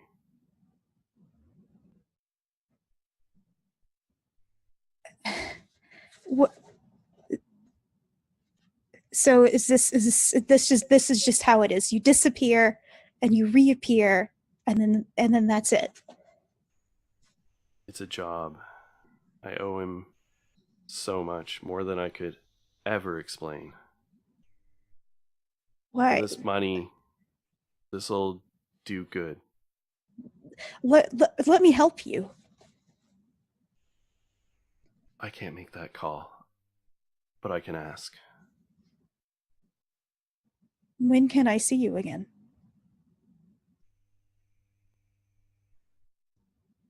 Tomorrow. Where? Miss Shore. When? Dusk. I'll be there. And he turns and whirls away. I just fall to my knees. Sorrel. Oh, you're muted.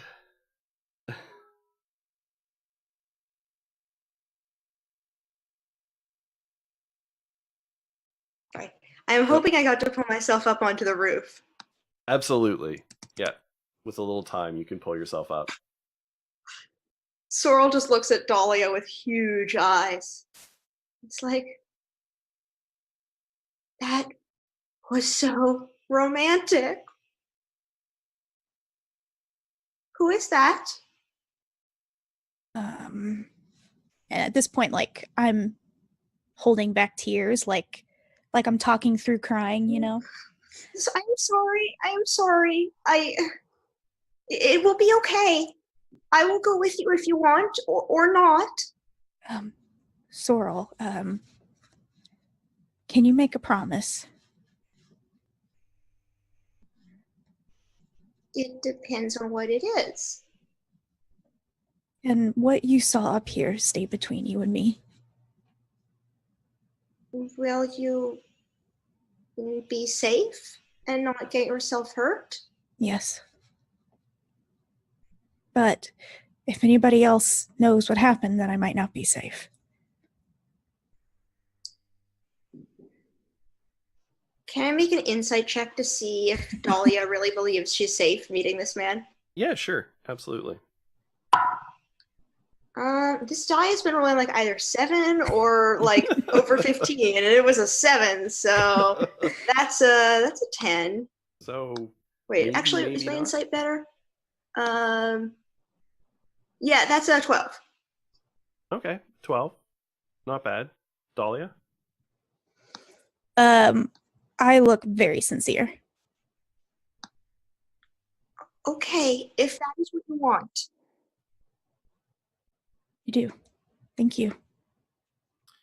Inside the tower, Thaddeus and Doc, what are you doing?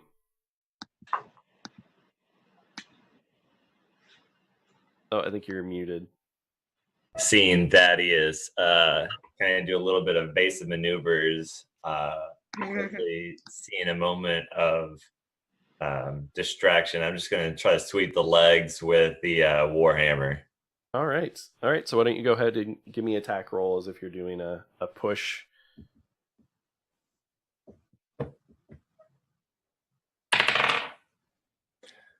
Uh, 19 plus whatever. Okay, so you actually, reach out with the Warhammer, hook it in behind his leg, and pull, and he goes down onto his back.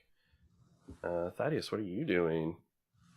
Possibly taking advantage And then, of his prone moving position. in close and like Warhammer, just resting over, if that's possible. Yeah, you could be like holding it threateningly. Right.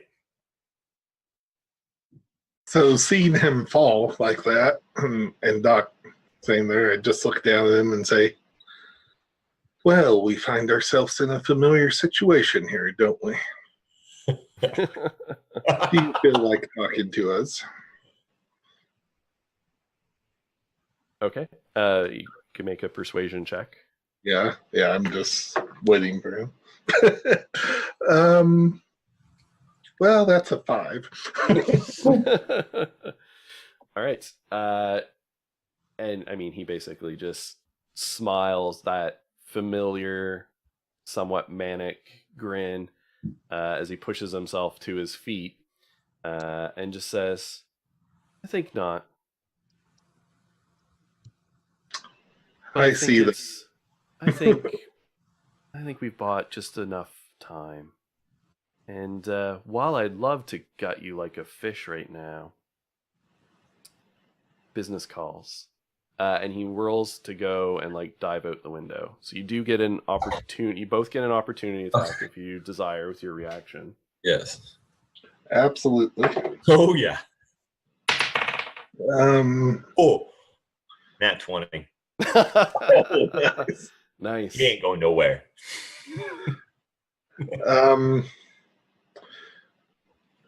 Yeah, I'll just do that. So that was a 13. So 13 doesn't. Okay.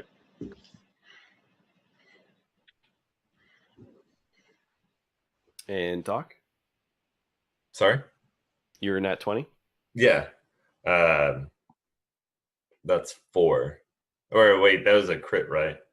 That's a crit, yep. Okay. So remind me how that works. 2d8? Yes. Okay. So 4, 10. So 14. Okay. So your Warhammer sort of catches him square in the back, and send him tumbling a little bit, but he does manage to slip through and dive out the window. And as he does, you can see it's like he's diving into water, but he just like vanishes as he goes through the window. And like a few seconds later, when you hear like a thump on the roof, and look out and see Dahlia talking with another drow who then, you don't see them talking. You see him standing near, like looking at her, and then like booking it.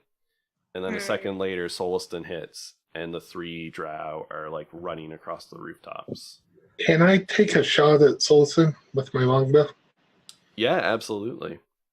Sharpshooter. That's a 16. 16 misses. Actually, I'm gonna say because his shield shouldn't apply since he's like running and it's from behind. So a 16 would hit. Will hit. So that is 17 points of damage. And there's like a bellow, right, as you can see this arrow, and then thump him in the sort of in the shoulder, and probably some blood helpfully spattering across the rooftops as he is running off. And that is where we're going to end for the night. Wow. Got a party. Yeah. Oh boy. Well, all right. Holy shit. Wow. Wow. Thanks, everybody. So we were team feelings tonight.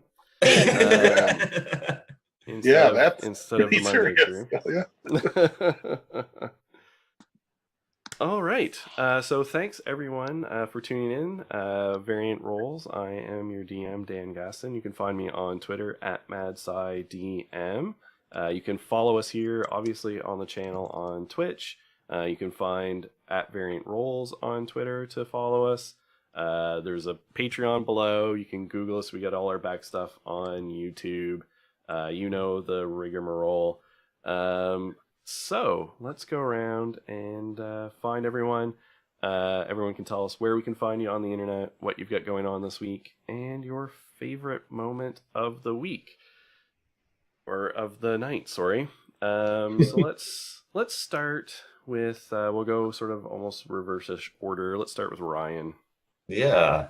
So playing Vendra Boneforged, in this game as the Forge Cleric. I also play Pabu, or a tree and a red hand role play.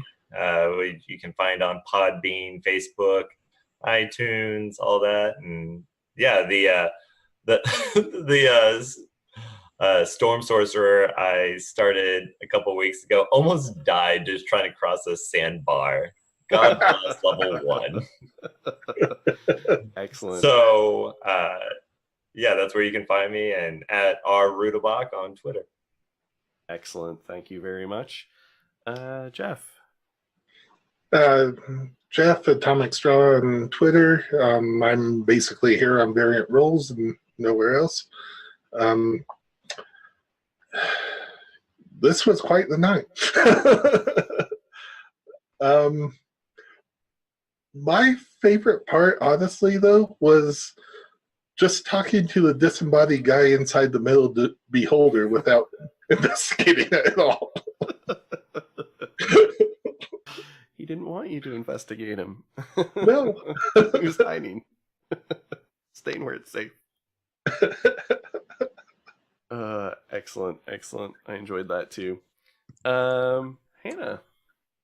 Okay, I am Wild Rose Mage on Twitter. As you've seen, I co-produce and play a barbarian on Worlds Apart. And you can find us at Worlds Apart Show on Twitter and other social media. Excellent. And what was your someone's cat? Oh, and my favorite moment. Yeah, that's my favorite cat. moment. Sorry. Absolutely, Dahlia and Felwrecked. That was amazing. That really was. Yeah. But Ryan, what was your favorite moment? Oh, my favorite moment was you just being a badass at the very get-go. I mean, you got us into a mess, but then you handled it almost single-handedly, I might add. The rest of us were useless. Like, oh, never mind. She's got this. Moon just sweeps across, just wiping everything out. That was pretty good being able to catch both gazers and just roll all damage. That was fun. Just a great start. And like, you rolled a nat, like the first roll of the night was a nat 1. And then just like uphill from there. That was a good start. I always like starting with a good nat 1. You gotta get that mojo out. All right, and last but of course not least, I was saving sort of the best for last here, Nox. Hi, I'm Nox. You can find me on the Twitters at NoxNoctua, where I tweet about whatever I want. You can find me on the gaming internets here, obviously, on Thursdays, for as long as this lasts. This Saturday, I will actually be finally returning to the Blue Rose game that I run for some real-life friends of mine using the Fantasy Age system. We have been MIA for like over a month. Just people like couldn't be there. Then the holidays happened, whatever. So we're finally returning, and I'm excited for that. And then after that game, 6 Mountain Time, I'll be playing a Dungeon World game. That's been a lot of fun. That's also a game that we haven't been able to play super regularly, so I'm glad to get back to that. That's over on Mort's Magical Wares. And then I think that's it. A lot of games are actually like on hiatus for the holidays or aren't kicking off until January, so that's a lot I got going on in my world as far as all that's concerned. Favorite moment? I mean, it's obvious. I don't think I need to say.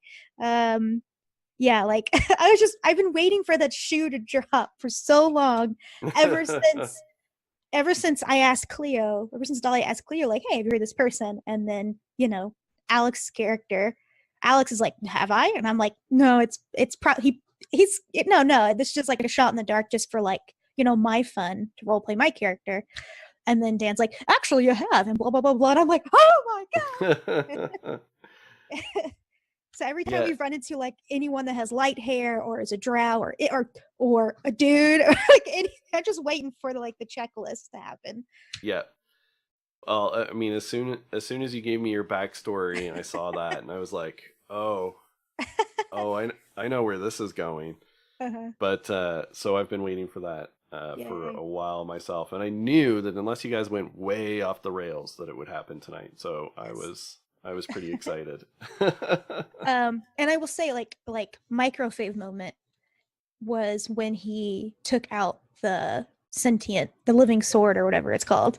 Yes. Yeah, that was really good. Yeah, that was cool. I'm Good just job. imagining like not even looking, like he's Right? maintaining Yeah. eye contact with you and just Yeah. popped. I'm like, oh my god. That's how you know that Felric is as badass as Dahlia. Yeah. Just saying something. Yeah, he just takes it out to make sure that that you're safe. Yep. Oh, And then he walked away. Yeah, I know, I love that. So I will the party's definitely gonna be split next game. So peace, y'all, going to the beach. Yes, that was great. All right, so yes, thanks everyone for watching. Thanks, obviously, of course, to Hannah to joining us and contributing It was to our my shenanigans. pleasure. Thank you for having me. It is always a joy to have you on. So this is week 10. So tomorrow night, the summer crew will be here at the same time, 8:30 Eastern, with their total, as they would describe it, total trash fire. It will be, I'm sure it will be a barn roarer of a night. And that will be with Taryn, and then DM Corey at 12:30 Eastern on Saturday, running through Saturday afternoon with our spring crew, and that'll wrap up week 10. And we're counting down. We got 2 weeks left, so because we're wrapping up the week before Christmas. So all of our streams, which at this point have kind of all diverged away from one another, but as we've seen tonight, weird things are happening in Waterdeep.